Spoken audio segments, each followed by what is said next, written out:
Welcome to the Los Angeles Tribune page. Here you will find original news programming, exclusive digital events, and shows that are directly from the community. At the Los Angeles Tribune, we believe in giving a voice to the voiceless. We are proud to be the only national brand to empower everyday people to make a difference. Since 1886, our reputation has been built on truth and responsibility. Thank you for watching and making a difference.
And we are back. Hello, everyone. I'm so excited about today's show. First of all, welcome to, of course, the Dr. Natalie show. And today I have a very special guest. And honestly, I'm like jumping up and down. If my daughter was around, she'd be on here with me, ready to watch the interaction with my guest today. I know for many people, she does not need an introduction, and I'm going to keep it short and sweet. But this young lady came across my radar with a movie that was called Superhuman. And ever since then, I've been following what she's been doing and her array of documentaries, book, teachings, meditations, classes for young, for old is just extensive. I have no idea how she did everything that she did. And I'm probably right now realizing that I'm probably going to mispronounce her name. But Miss Caroline Cory is my guest today. And she is an award-winning filmmaker and author of best-selling books on consciousness science and parapsychology. All of that is based on personal experience as well as her studies. She has studied psychology, for example. Now I'm going to turn it over and I'm going to bring her in.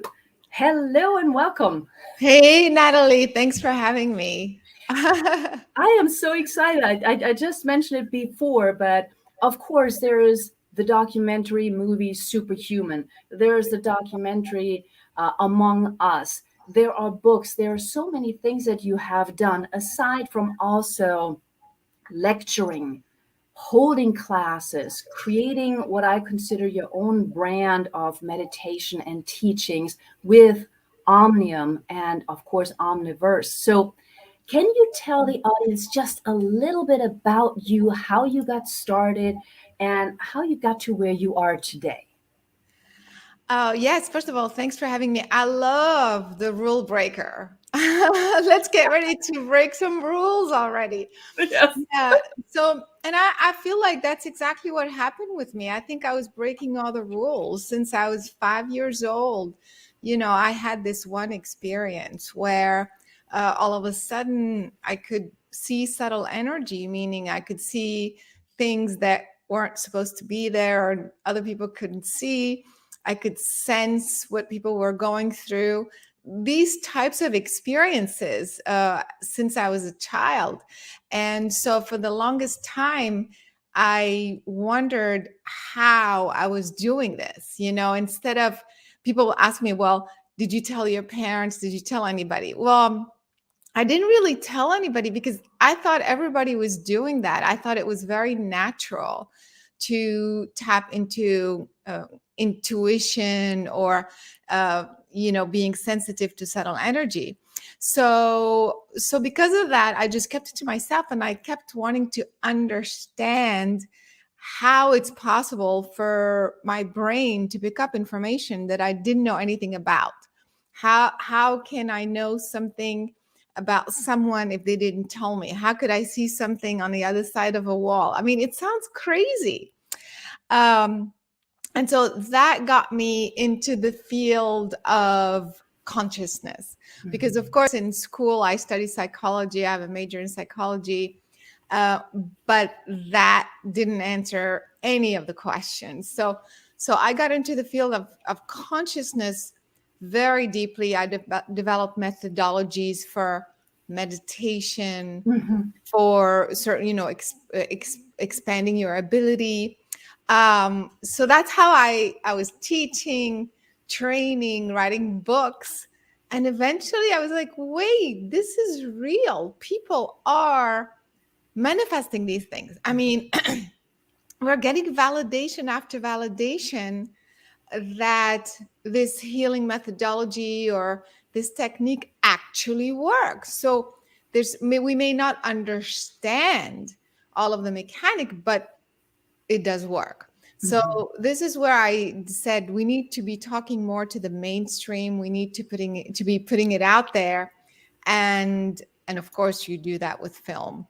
So that's kind of how it all came about. That's so awesome. And I love how you're saying, you've always done it and it seems so natural, because I think that's how it feels. And you correct me from your experiences. When we're young, it all seems normal. It's like, I always remember that James Stewart movie with Harvey. We talk to things that nobody else can see, but we sort of think it's normal until we realize that a lot of people have shut it down. And so to unearth all of those talents again seems to be a big task. Yes, because when you grow up and you know things or you see things that nobody else can see, your parents will say, stop that, stop doing that. Or your friends who aren't so sensitive, think you're weird.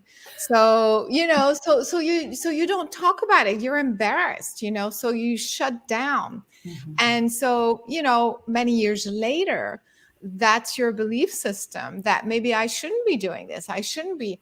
And then when you kind of allow yourself to really feel what's in your heart, what was natural to you, and what makes more sense, actually, then you have to kind of go back to and then you have to train. You have to go through training. Whereas as kids, things just happen spontaneously, which is a shame, So. So true. And I want to talk for a moment about how you got started, and I might be mispronouncing it, but with Omnium Universe. Yes. Which is, what I first noticed after I watched Superhuman and then some of your other documentaries, because there you do offer classes, you do talk about the Omnium methodology, and especially you also have classes for young ones, for kids, as well as adults.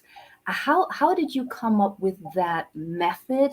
And then also, why do you think it's important to offer these classes, a lot of which are also free on your website, of course? Yeah, on my YouTube channel, there are hundreds of sessions that are totally free. Well, again, because it happened to me spontaneously. I didn't go to some ashram or study, with different people like that. So I kind of had to go in and figure out what was necessary to achieve this type of healing or this type of clarity or this type of guidance.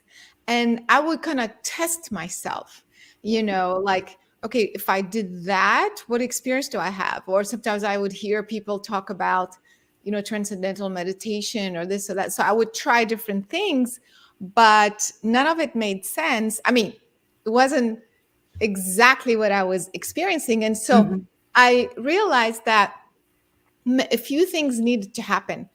The meditation is absolutely necessary, but not just any meditation. I realized that some meditations do certain things. For example, you feel calm, you feel at peace, which is great.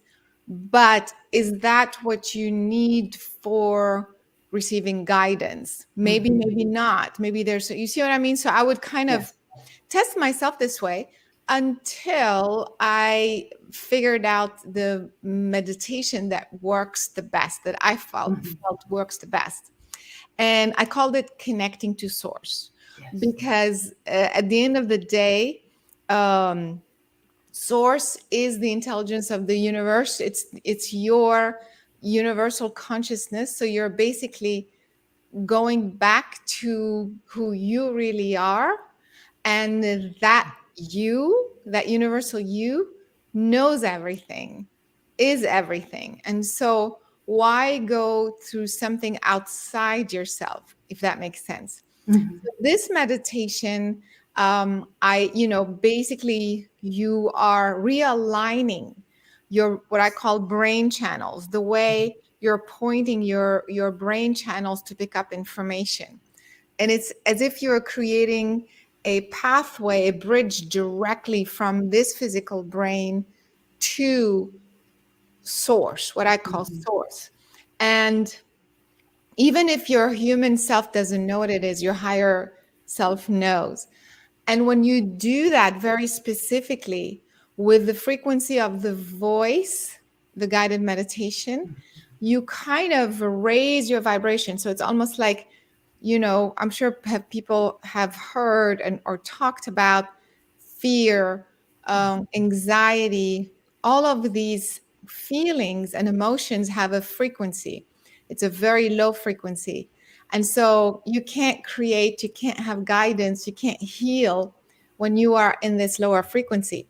So this meditation allows you to raise your frequency to a specific a vibration from 734 hertz to 1,000 hertz. So it's like all your being is in that range. And when you do that, it's almost like you become one, you merge back with the higher you that knows everything, that heals spontaneously, and so on and so forth. So that's how I developed. So I was like, okay, this should be the base of everything. Mhm. Right. Yeah. It started with that. I taught this meditation, and now it's free on my website, so anybody can go and do that. And then that became the base of healing. I developed a very sophisticated yet simple healing methodology, which has to do with reprogramming your cells. Mhm. I understood and realized, and I saw very clearly that it's all information. You weren't born feeling a failure. You weren't born thinking you're not good enough. That you learn it's through the experience. When at school your friends make fun of you, when your parents you Mhm. yell at you or whatever, you have emotions. These emotions eventually create a belief system. Right. So you start saying, oh, my father had abandoned me, I must not be good enough or Mhm. important enough, I am not loved. This is a belief system. And so when you project that thought, it's invisible to you, you cannot see the thought, but it's still a frequency. See, everything is energy. Einstein said everything is energy. So you're putting out an energy, and that energy, where do you think it goes? It goes in your cells. It's you. You're talking to you. Right. You're saying, I now think that I'm not good enough or I'm not loved by my father. And as you're thinking, you are feeding information to your cells. So your cells came in feeling great. It has the DNA that knows how to sustain itself. And what is DNA? It's information. It's all information. And so the cell is vibrating, is doing its own thing with the information it came with, but now you just told it, wait, add more information. Now, on top of you knowing how to self correct, self heal, I want you to start thinking that you're not good enough and you're not, you see? And so years after years after years, we end up with an entire belief system, information, and it's all affecting, it's now making our cells vibrate differently.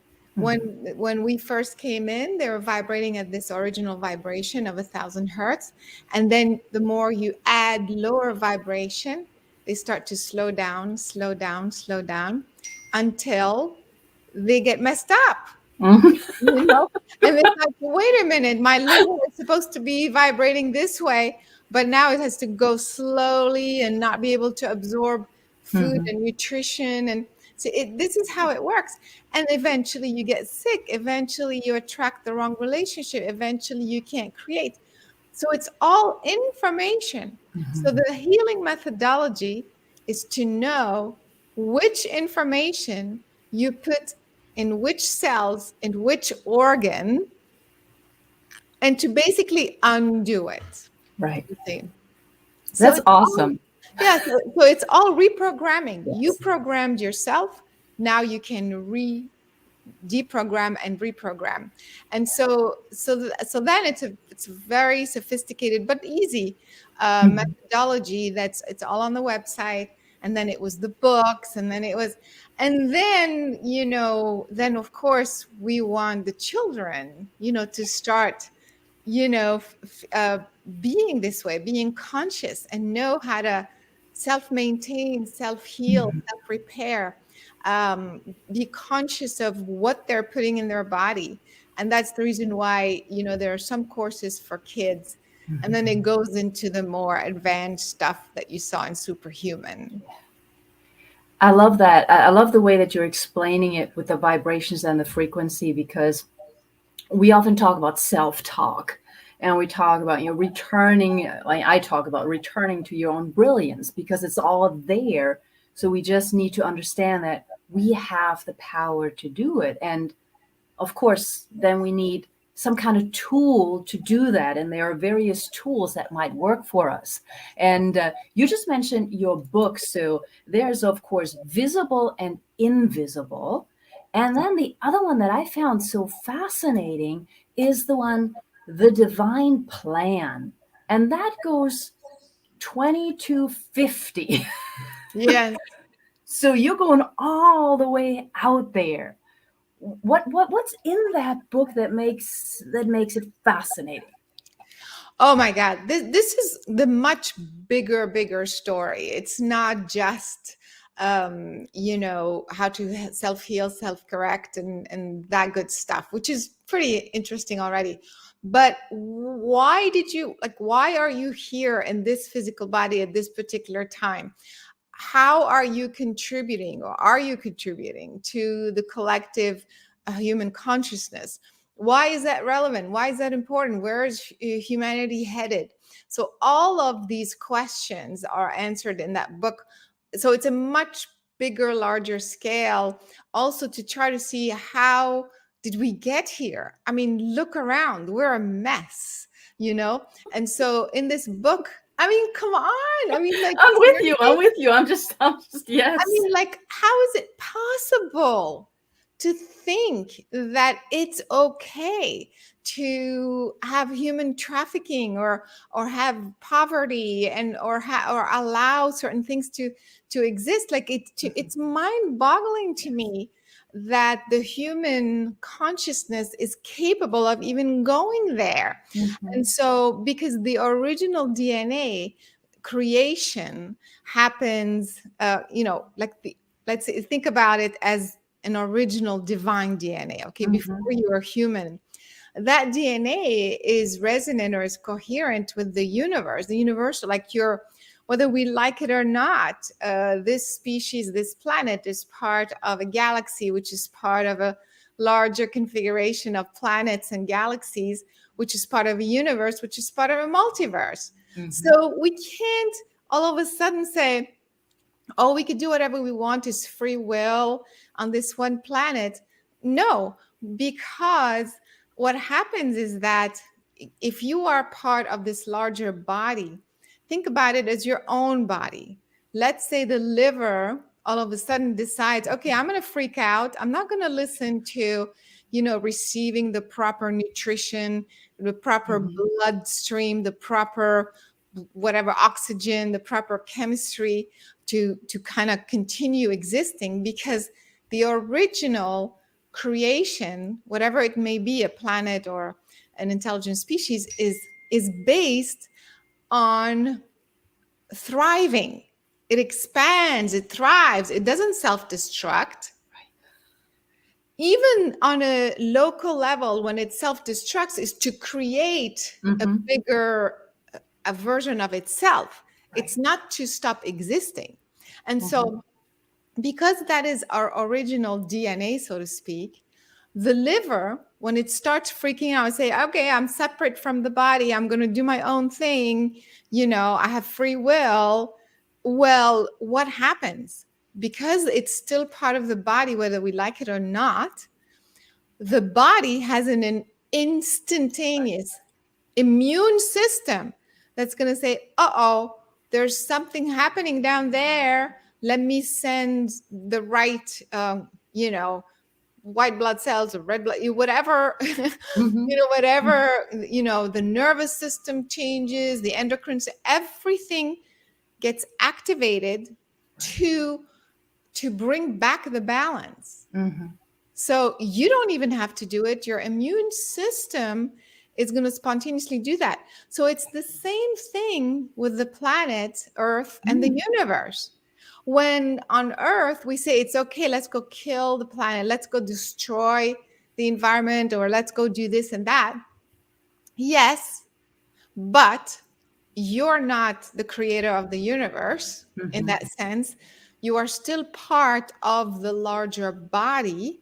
And this larger body has its own immune system to bring back this planet to its original DNA and back to balance.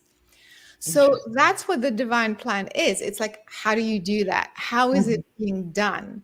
And how did we even get here in the first place? I mean, without getting into those details, but in the book, I talk about things starting back in 200,000 years ago. Mhm. In fact, at that time, there's proof that there's a new strand of DNA that starts to exist on the earth. So that's interesting timing. And so in the book I talk about where we are today and where we're going. Mhm. And we're kind of like at the last chapter. We only have another couple of 100 years, which sounds like a lot, but in the scheme of things and this age of the universe, it's nothing. Right. Right. I love how you're explaining it because, of course, now I don't want any of our audience to freak out. We had the same thing, 2012, the world was going to end. I don't think that's quite what Carolyn is saying Oh right no, now. not at all. It's like the It's not. opposite. So no freaking out. But there is a system in place. And when you were just talking about the liver, going a little sideways with that example, it reminded me of medical intuitives. Um, because we go in and we look at things and we say there's something going on, but we're not saying you're sick. We're saying, wow, there's a cloud, so that means what are you dealing with, which side of the body. So it is exactly what you're talking about, the original DNA and all the stuff that we've been feeding it, which is fascinating. And you're very precise in the research and in the analysis. So it's not woo-woo stuff without any base, but you're bringing the research into it, whether it's in your books, whether it's in your documentaries. And I think when I, for example, first saw Superhuman, and I'm just going to show this one, the Yeah. image for it, what fascinated me about it was you brought everybody in and had them do the experiments. And that is the research that proves there is something else, whether it's that exercise with a little needle inside the glass. And of course, the same goes with the movie Among Us. You're not just talking about it. You're not just making hypotheses as if, Marvel says metaverse. Well, that's not the first time it came up. So why is it so important for you to make sure that you provide viewers, readers, or your audience in your sessions, in your lectures, with the evidence as well? Why is the research so crucial for you as well? It's very, very crucial because I'm not going to repeat what everybody else has been repeating and what we know by now in a certain way, that our mind creates, that our mind has an effect on our physical body. Even medical doctors tell us now, if you meditate, it will help with stress. Even they tell us now that stress creates illness and things like that. So we already know that. So I didn't want to just be talking. I wanted to show how we know that the consciousness affects the physical body, but tell me how. Don't even tell me, show me how. So that's how I thought I'm going to make a film that shows people what's happening and the connection, the actual measurable connection between when they have an intention and then how does that materialize in the physical world. So that's why I think Superhuman is a breakthrough. Honestly, I know it's my film, but but from everything that's out there, I feel like I had to go to this next level to empower people to kind of stop thinking it's woo woo. Not just that, kind of validate what they already know and they've been hearing for so long. And so how do you do that? You bring scientists and you do real time on, live experiments. And you bring people who have never done anything before, who have no clue. And you say, hey, give them a crash course. Like in a couple of hours, what if you focus this way? What if you said that? What if you're whatever? What happens to the needle? What happens to this? I mean, people can see for themselves how this works. Mm-hmm. And they can also be empowered to think, I don't have to be some big guru and be doing this for 20 years before something happens. And so that's the reason why Superhuman, to me, finally shows in a measurable way that connection between mind and body, and hopefully will empower a lot of people. Absolutely, because you're absolutely right. Also, there are other movies, and I Yeah. don't want to name all of them, but there are other movies who talk about these things, and sometimes it's very difficult to follow them if you are not already in that lingo anyhow, because it's just like it goes left and right, and you're like, okay, but where does it come from? Where's the connection? So, whether it is Superhuman, whether it is your classes, and I admit, we have one for my daughter. So, she's working through that as well as, of course, she's working with me. But it is just, I want to almost say going back to the basics of who we really are, instead of living in this stuff that has been created around us. Yeah, absolutely. Now, one question before we go for a little break, and this might be a little side turn again. I love doing that. A lot of your meditations, a lot of your classes, especially on your YouTube channel, are also in French. Why is that? Oh, well, I speak French and Japanese and, and a few languages. And so I thought, first of all, to expand to the audience. I mean, why not offer that? And so, of course, I did the first time, I just did the meditation at the time. And I saw there was a huge hunger, in the French speaking countries for this type of material. There's a lot of, like we were saying, there's a lot of material out there, but I feel like I'm bringing this additional component that I feel is very much needed. And so, yeah. So can we expect Japanese as well? Japanese meditations? Yeah, you know what? Somebody's helping me with this. I'm fluent like speaking, but to sometimes like the grammar and, so I don't know. We'll have to see about that one. Plus right now I'm kind of focusing on the film, so we'll see Of what course. happens. Yes. And I do want to talk about your latest documentary in just a moment, but we're going to just take a teeny tiny break. Okay, so stay with me.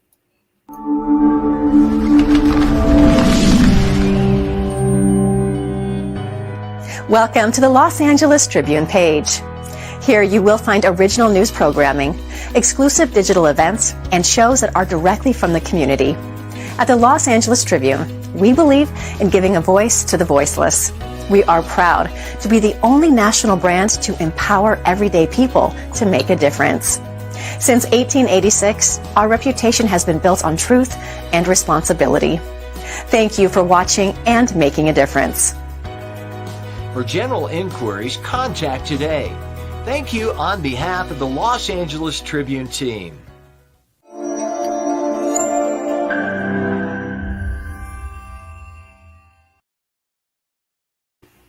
And we're back, and I'm going to bring Miss Caroline Cory back in just a second. Just a quick reminder that here at the Los Angeles Tribune, we do have other shows as well, so be on the lookout. Rex Sykes, of course, Barry Shore, and many others. So keep an eye out for those. Leadership Life is going to return soon as well. And since we're talking about leaders, Miss Cory has won a number of awards for her documentaries. And the latest one is actually called A Tear in the Sky. Now, this is fascinating because you have on this documentary William Shatner working with you. Yes, I did get a couple of the photographs. And of course, this very important person who I hope everybody knows, he has been very, very crucial in understanding a lot of the things that we're dealing with today. A Tear in the Sky. Different from Superhuman, not so different from Among Us, in my opinion, coming out May 3rd. Please tell us a little bit about this one. Well, I think you're seeing the common denominator. I like to target crazy stuff, but let's call it paranormal.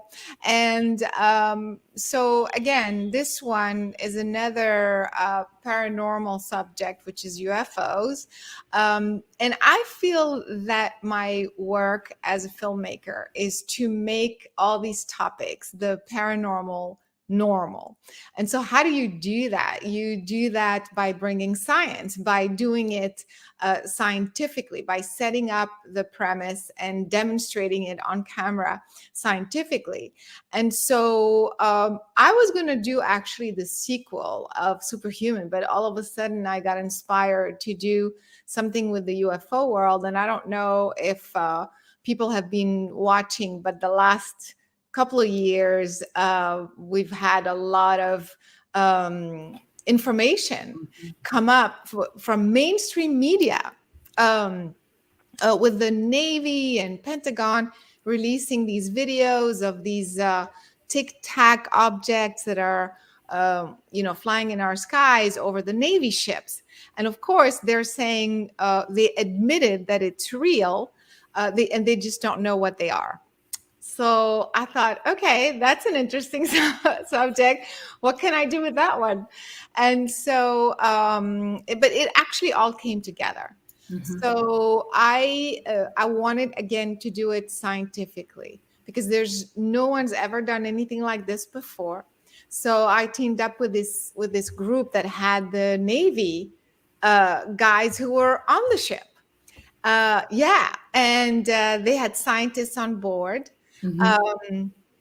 And I said, so we wanted to do a real on-camera live expedition. Yes. Set it up scientifically to see if we can prove that these things are real, that we're not all crazy. Mm-hmm.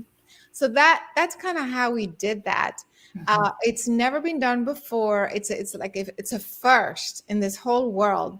So I'm very, very excited. And of course, we have Michio Kaku commenting, but we also, it just kind of all came, sometimes things just fall into place. Right. Kind of like at the last minute, we decided, let's bring someone who can help us bridge the gap between, this world and mainstream sci-fi to science. Mm-hmm. Of course, I had worked with him before. He's amazing. He's a legend. Yes. And somehow we had a sponsor who was on board and we got him in the film, and that was incredible. So we have this range of things that we've done, demonstrating how to measure an actual UFO sighting scientifically. And so I'm super excited about that one. I can imagine. And I did see, I think, a pre-clip on YouTube where you're actually, going, quote unquote, going after some object in the sky. And I find it so fascinating that for this particular movie, as you said, more and more has come out, more and more from Navy and others. And there is Navy personnel as part of this movie.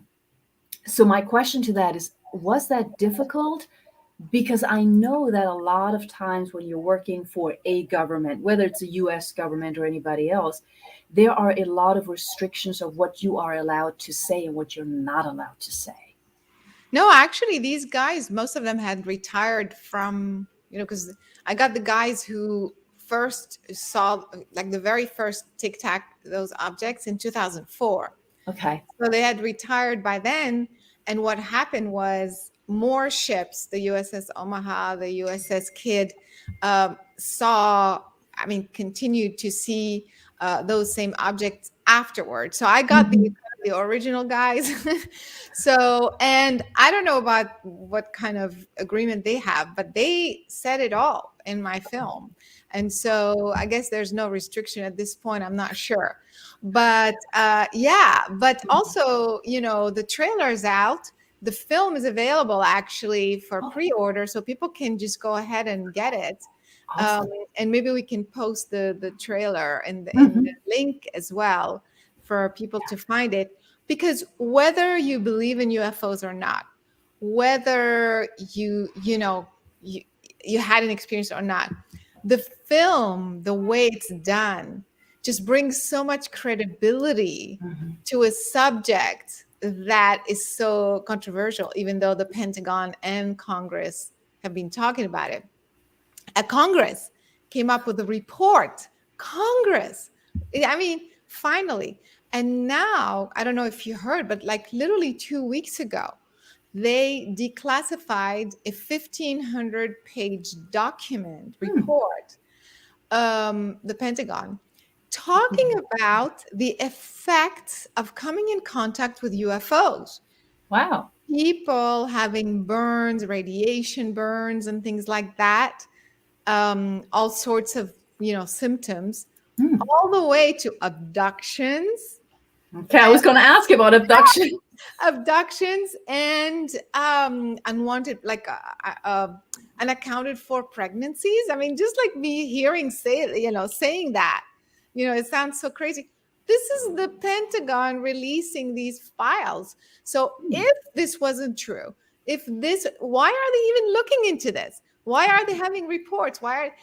So there's definitely a phenomenon, a major phenomenon, that has been happening and has been around for the longest time.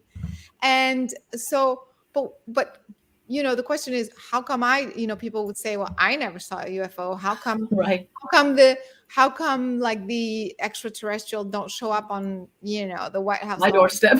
Yeah, or whatever. Well, first of all, remember the movie Don't Look Up. It's like a lot of people aren't really looking or paying attention, or they don't believe, therefore they don't research or whatever. But this is becoming mainstream. This is becoming a serious topic, with Congress looking into it, the Pentagon telling us this and that, things being released from the Navy and the Pentagon. So this is a very serious and real topic. And it is controversial because just imagine that the president of the United States comes out and says, okay, you guys, we've been lying to you. But actually, since the 40s, we've been talking to aliens and we don't know what these things are. It's not our Right. technology. I mean, how do you think they look? And how do you think the public's going to feel? So that's why there's all this secrecy and this weirdness around it. But I think we're at a turning point, and things are going to come out more and more. And I'm hoping my film will help because we collected a huge amount of data. Right.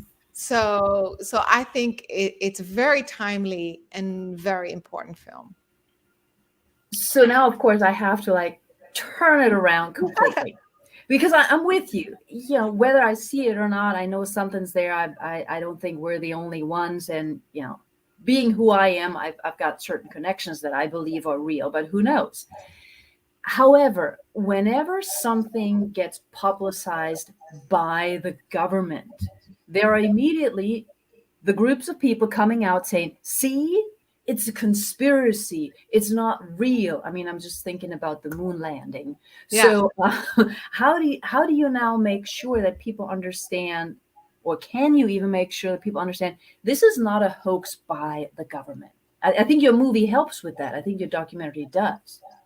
I think it's people project what the government really is or what it's supposed to do. I think people think that in the government, in the Pentagon, everybody's on the same page. Like they think that, all the departments talk to each other and they're, cooperating with each other. That's not true. First of all, in any corporation, there's always a department that does, that does its own thing that nobody else knows about, whatever. And also, don't forget, they're still humans. Humans have issues, blocks, fears, belief systems, or whatever. So I'm telling you, the government, the way it really is functioning is that there's a guy, in one office that really, really, really knows the truth. Okay. There's a guy right next to him, who believes it's true, but he doesn't have the proof and he doesn't know. And then there's the guy, in the third office right next to this guy, who has no clue and believes it's not possible because he's never seen the information himself. So when the guy in the third office is asked, do you, why are you lying? Why is it for him?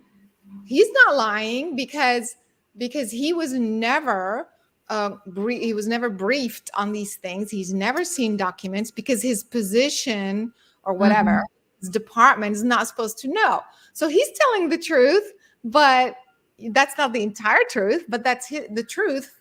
Right. And whereas the guy, when you ask the guy, the whistleblower who used to work there, but he was in the office number 1 who knew and has proof.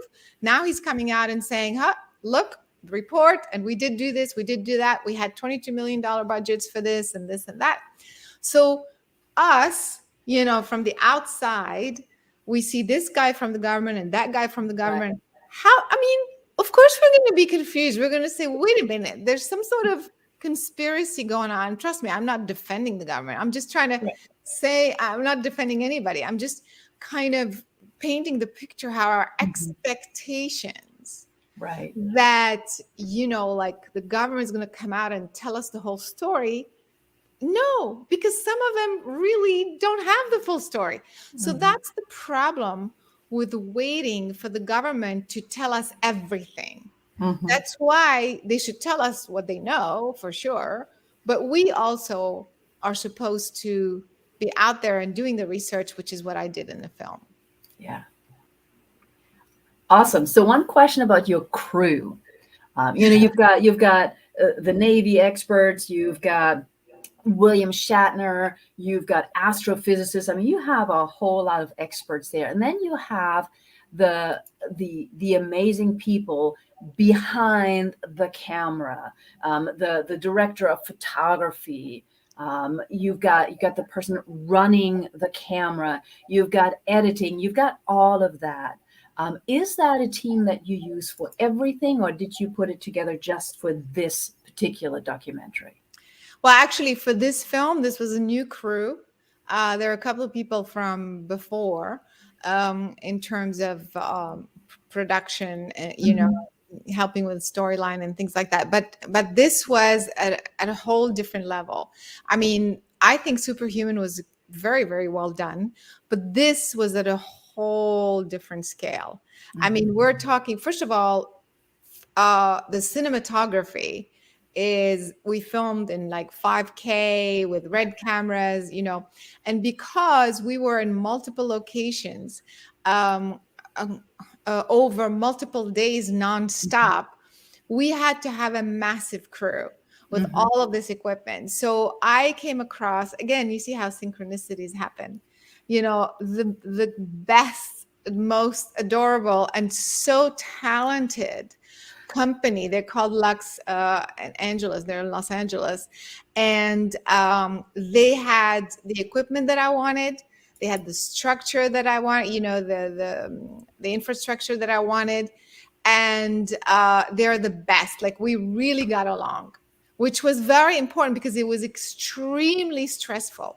We literally shot just that one main segment 10 days in a row, maybe 12, nonstop. And we were working night and sometimes days. So it was very important to understand each other, because once you start, that's it. So many errors happen, mistakes, problems come up, and you have to, so if we're not collaborating and really kind of working together, you just can't pull this off. And it was seamless. I mean, we could have had so many disasters, and it was absolutely incredible. But of course, I want to attribute it to, like the larger guidance to make this film, because so many things could have gone wrong. Well, first off, we could have invested in this whole thing, and then nothing shows up. I mean, that was, I was like, I was like, oh my God, like, what if we're doing all of this? We're spending all this money, we're setting it, and then nothing happens. We have no film. So, there was something being orchestrated for sure. I mean, I'm a believer. And not only we caught some things, we caught very unusual things. We caught the same Tic Tacs that those guys were talking about, the same shape, same color, same movement, same size as the Navy object, and we capture an anomaly that nobody can figure out, and so we kind of like added to the phenomena, But don't forget, we worked with hardcore scientists on this. These scientists are not into consciousness, Right. not into, oh yeah, let's talk to the aliens. They're into, nuts and bolts, like, hey, let me measure this.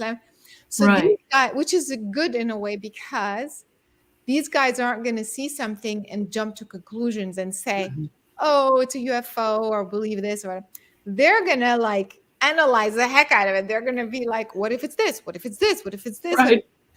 Which is exactly what we wanted in film. That's so amazing. We ended up discovering a phenomenon that nobody can figure out. Well, that's fascinating. Sounds like part 2. Yeah, exactly. So when it comes to the crew, it was amazing. It was all somehow, the symphony of life. It's always what we manifest. Did any of them change during the process? So did they come in saying, yeah, whatever, I don't believe in this stuff, but I'm just going to do this because it sounds like fun. And then at the end, it was like, oh, I don't believe I saw that. Or were they already fascinated by the topic? Was there any change in the crew per se? Yeah, I think so. I mean, what happened was, especially I want to say the cinematographer, Lenny, and my editor, who's incredible. I feel like, I don't know if they believed in it or not, but they were open because they weren't Mhm. going like, what? I mean, and they were very excited because the way we're going at it, Mhm. scientifically, the instruments are like mind blowing. I mean, when people see the whole array of like, I mean, it's crazy. So but the technology was incredible. There's some inventions that Mhm. people will see with the instruments in the film. So anyway, they were fascinated. I don't know if they were believers or not, Mhm. but I feel that during and after, they learn so much. I feel like they've grown, like, Mhm. especially when I'm working with the editor very closely because I'm the one cutting the film with him. He knew nothing about the subject and nothing about science. And Wow. we're like talking about all these like technical things. We actually had to cut down a lot of the science just to keep it more mainstream. But like he learned a lot, and Mhm. he felt it was fascinating, and I feel like he was more understanding of the bigger picture. So that's huge growth, and same with a few people in the crew as well. And I love when this happens, Yes. because then it's not just about movie making. It's about life. It's about, we're doing something that's meaningful, that's expanding your consciousness. So, what is your hope for this particular movie? And what is your hope in general with the work that you do?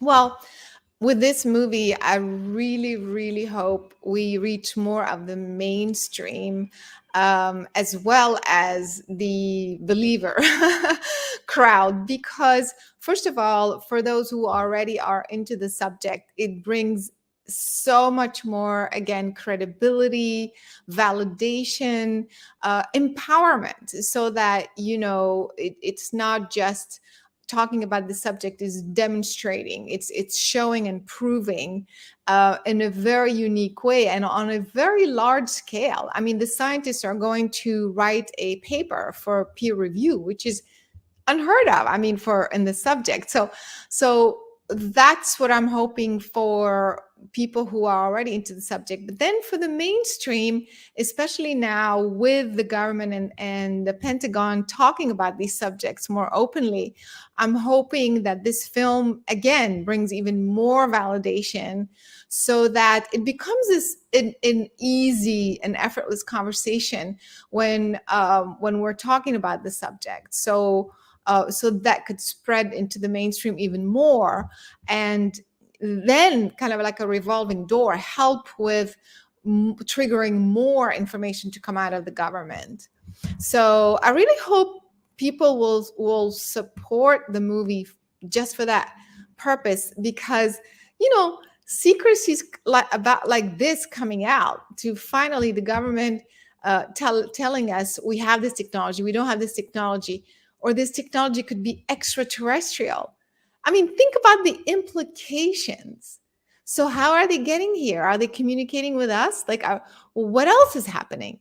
So now you expand the consciousness of the people. And that's why I think this film is so important. I love that. Um, I'm a historian by trade. And one of the things that we always talk about is how did the first people arrive, right? There are a number of histories and a number of agreed upon stories, but then there are parts of it where it doesn't add up. Yes. So if people walked across the Bering Strait, for example, but they were already in South America before that, how do you explain that? Or the things we're now finding in India. So I really think that not just this movie, but the work you're doing in general is really important to even just open minds. Whatever you believe in the end, but returning to our own talents and gifts. That's what is always fascinating to me, because I think it's just a return. And Absolutely. so I appreciate the work that you're doing. And since we're coming to the end of the show, we know that A Tear in the Sky officially premieres on May 3rd. And it's already available for pre-order. It'll be available a long time after that. Let's think about what your next thing is, if there is anything. What else do you want to accomplish, and what is your message, if you will, for the world at large? I think it's this pretty much, I'm on that same path, which is keep educating and sharing as much as I can about really life, and everything that we call paranormal is actually normal. We just don't know how to prove it. And that's what I'm helping doing, and why is that important? Because that brings us back to experiences. Experiencing intuition, having all these synchronicities, the deja vus, the dreams that come true, the precognition. Everybody has something along those lines. Telepathy. How do you know that something is happening to your son on the other side of the planet and then it's true? How did you get that? So the more we educate, that's what I'm doing with my films and my work. The more I put this information out there, the more I'm hoping that the people will, like you're saying, return back to their ability to know the truth. Yeah.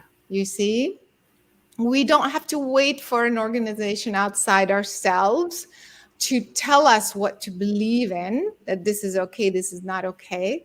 Why don't you bring it back to you and experience it for yourself and trust that experience, that guidance is the correct one.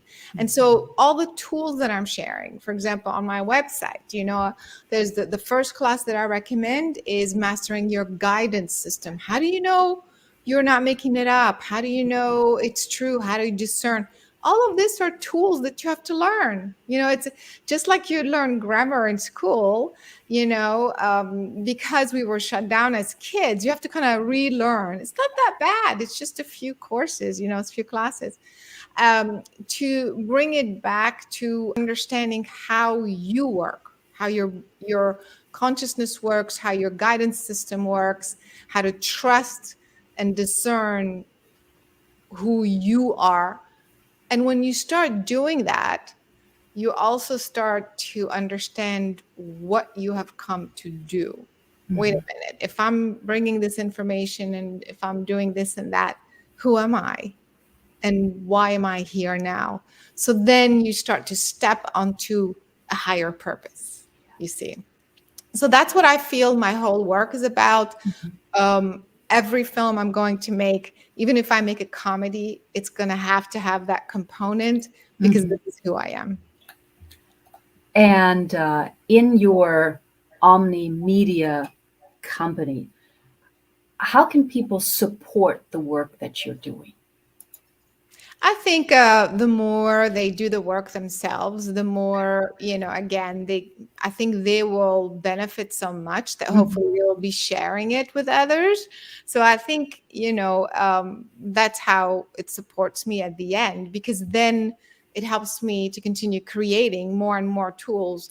And, there's a lot of free stuff that I provide, but some things, you have to invest yourself as well. And the way this then supports us is so that I can go out and make movies, So it's just really a collaboration in this way. But this website, Omnium Universe, is so rich. There's probably 700, classes and sessions and things you can do. So there's really no excuse. The tools are there, and I made them so reasonable and easy. And so I really hope people will take advantage of that.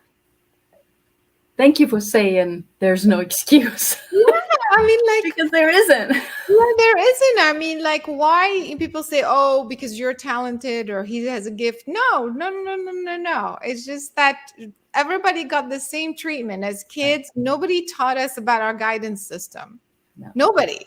When was the last time you heard a parent saying, oh, you have intuition, and nobody talks that way to their kids. I mean, I'm sure there's a couple people, so we all grew up with this messed up, kind of very confused, separate kind of way of being, and trying to figure out how to navigate this reality and make sense. So here are the tools, you know?